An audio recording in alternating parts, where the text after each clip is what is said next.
Hola a todos, bienvenidos a su noticiero favorito de las viernes de la mañana. En el programa de hoy abordaremos un tema bastante serio, la pena de muerte. Esta ha existido desde tiempos inmemorables, pero últimamente las condenas a muerte a nivel mundial aumentaron en 2023 y son las más altas en casi una década. Para discutir estos temas, trajimos a dos expertos con los que podremos conversar. El primero es Richard Tegner, un experto en criminología. Hola Richard, ¿cómo estás?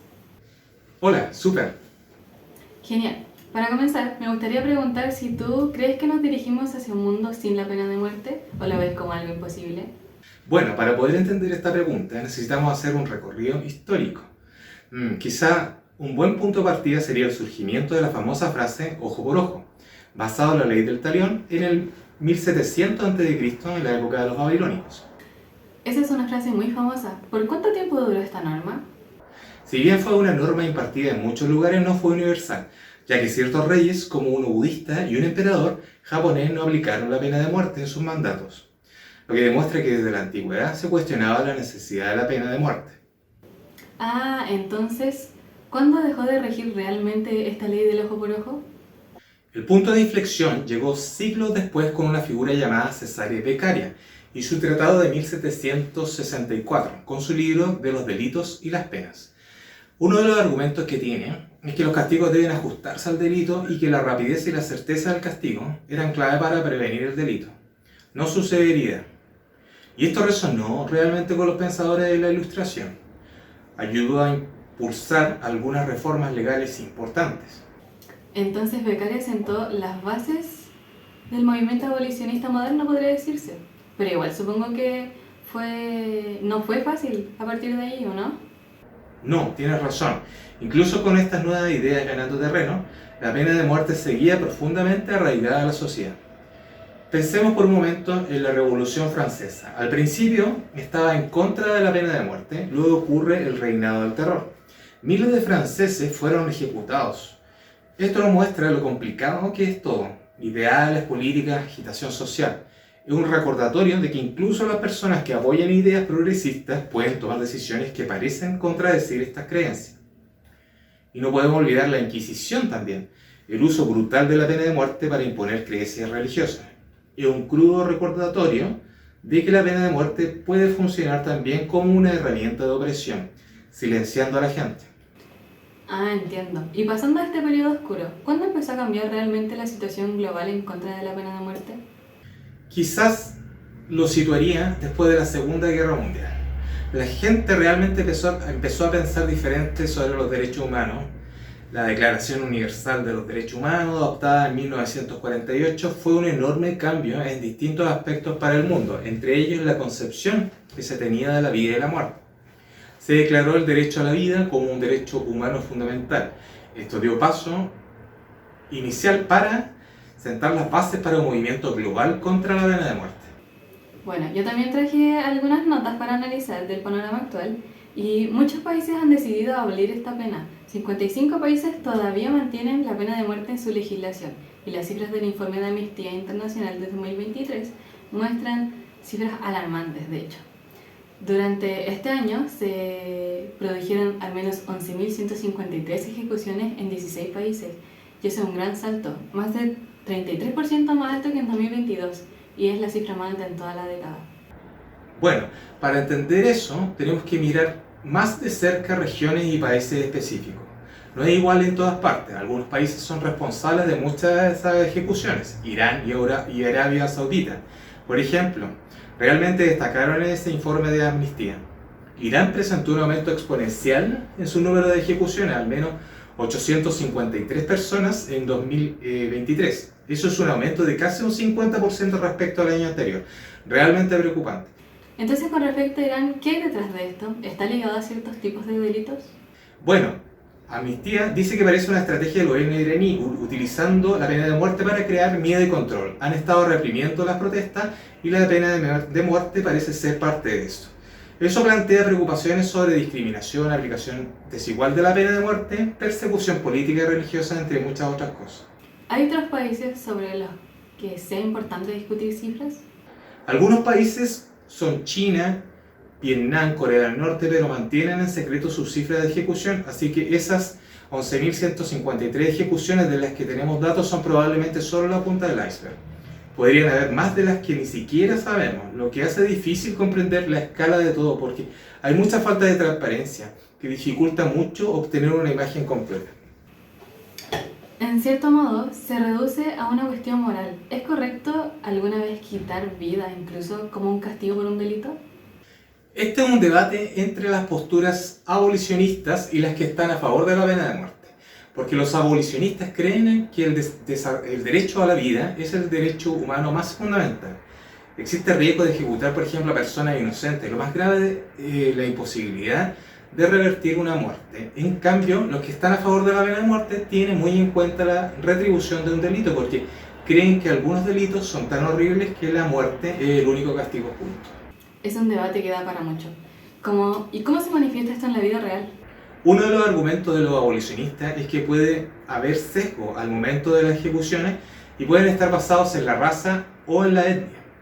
Es un recordatorio de que el sistema está formado por personas y las personas tienen sesgo, incluso si no se dan cuenta.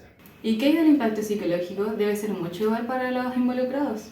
En el sistema de pena de muerte quedan muchas personas afectadas psicológicamente, como el personal de prisión, los verdugos, la familia de las víctimas, la familia de los condenados, y es fácil olvidar a veces que se trata de personas reales, con miedo y emociones.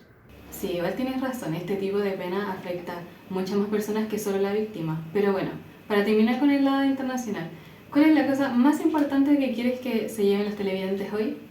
Creo que es esto, la pena de muerte no es solo un debate político, es un debate humano. Se trata de la vida, la muerte, la justicia, qué tipo de sociedad queremos. Hay argumentos en ambos lados. Cada persona tiene que pensar en ello y llegar a sus propias conclusiones. Estoy de acuerdo. Muchas gracias por aceptar esta invitación a nuestro noticiero y esperamos tenerte de nuevo. De nada. Bueno, ahora presentaremos a Miari Pizarro, la otra invitada que tenemos para el día de hoy. Ella también es una experta en criminología y nos comentará sobre lo que pasa en el plano nacional con este tipo de pena. Ella no pudo estar con nosotros el día de hoy debido a que está haciendo un magíster en Inglaterra llamado Cárcel en la sociedad chilena actual. Y de hecho nos dará alguna sugerencia bibliográfica de ese magíster, pero pasemos con nuestra invitada. Hola Millaray, qué bueno que pudiste comunicarte con nosotros. ¿Cómo estás? Hola, bien, gracias. Genial. Para comenzar, ¿podrías contarnos un poco de los inicios de la pena de muerte y su historia, porfis? Entonces, para comenzar, primero retrocederíamos un poco en el tiempo. Chile legalizó oficialmente la pena de muerte en 1875, pero ojo, porque la primera ejecución se hizo 15 años después, en 1890, y fue por un robo con homicidio. Además, la última ejecución fue en 1985 y fue el caso de los psicópatas de Viña del Mar, que eran 2 ex policías. Ellos cometieron una serie de homicidios que conmocionaron a la nación en su momento, pero Chile no abolió oficialmente la pena de muerte hasta el 2001.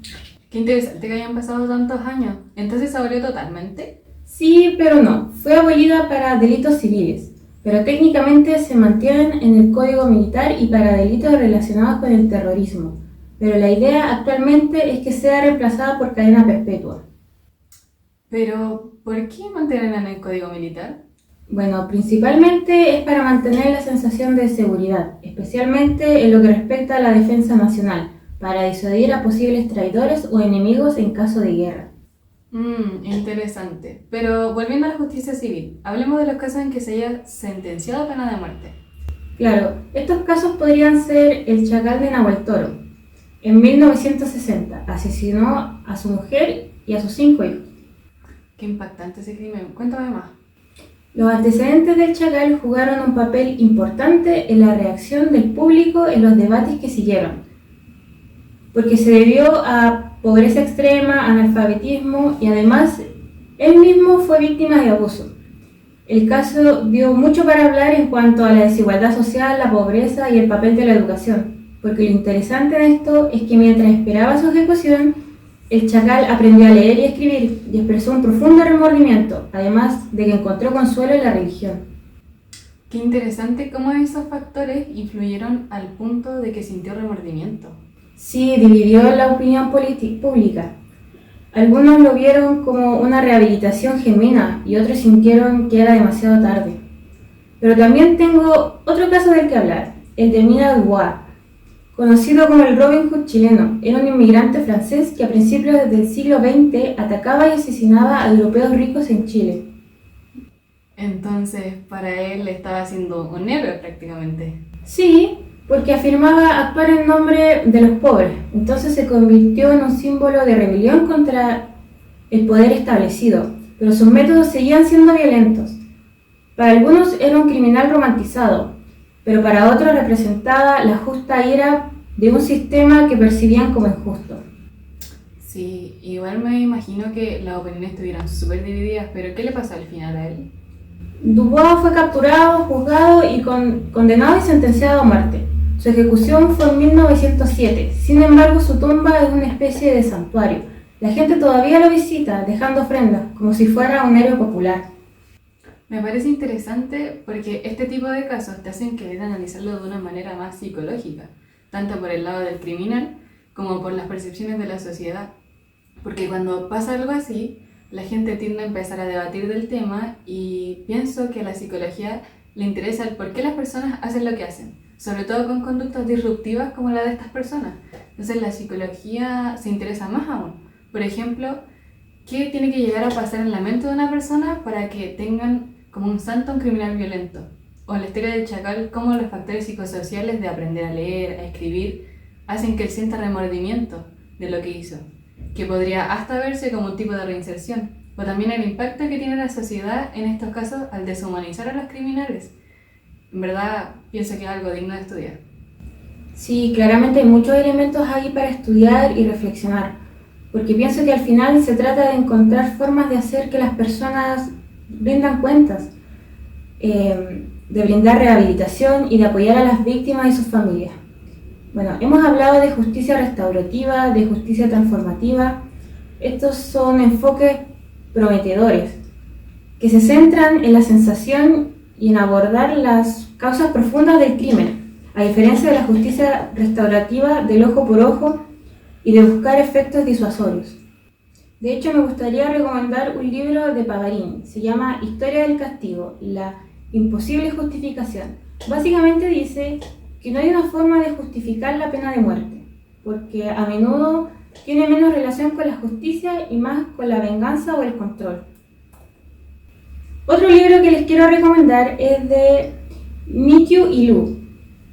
Se llama Filosofía del castigo y los tipos de sanciones, donde se habla de la pena de muerte, que no es un estándar universal y de la justicia, sino más bien una práctica profundamente influenciada por los valores culturales y la historia de cada sociedad.